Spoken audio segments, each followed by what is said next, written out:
যদি নাও পারি, আমি নিজে পারবো না, কিন্তু আমার উপরে যারা আছে তাদেরকে তো পৌঁছাতে পারবো কথাবার্তাগুলো, যে এই গ্রামের মধ্যে এই অবস্থা হয়ে আছে, এই শোচনীয় অবস্থা হয়েছে, রাস্তা নেই, লাইট নেই, আদার্স অন্যান্য ওরা কোনো সহযোগিতা পায়নি। আমি আপনাদের বার্তাগুলো উপরে যারা আছে তাদের কাছে অবশ্যই পৌঁছাবো এই বার্তাগুলো। তো আমি কালকে আসতে পারবো না, পরশু দিন অবশ্যই আসবো।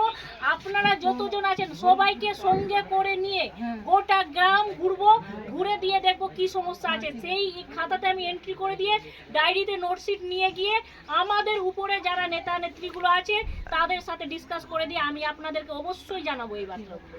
ঠিক আছে?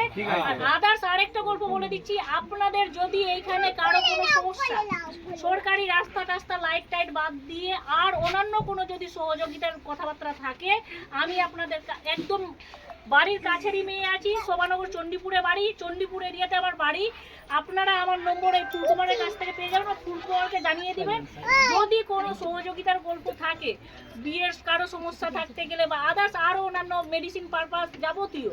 এই যেরকম আমার কাছে গিয়ে ফুলকুমার ভাই বলেছিল কিছুটা হ্যান্ডিক্যাপদের জন্য যে এই অবস্থা হয়ে আছে, তারা হোলির প্রোগ্রাম বা যাবতীয় দিদি একটু দাঁড়াতে গেলে আমার এরিয়াতে কোনো সহযোগিতা ওইভাবে পাইনি।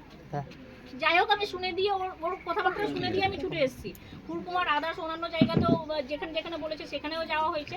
তো অবশ্যই আপনাদের পাশেও আসি, আমি নিজে থেকে যতটা যা পারবো আপনাদের সঙ্গে সবসময় আছি।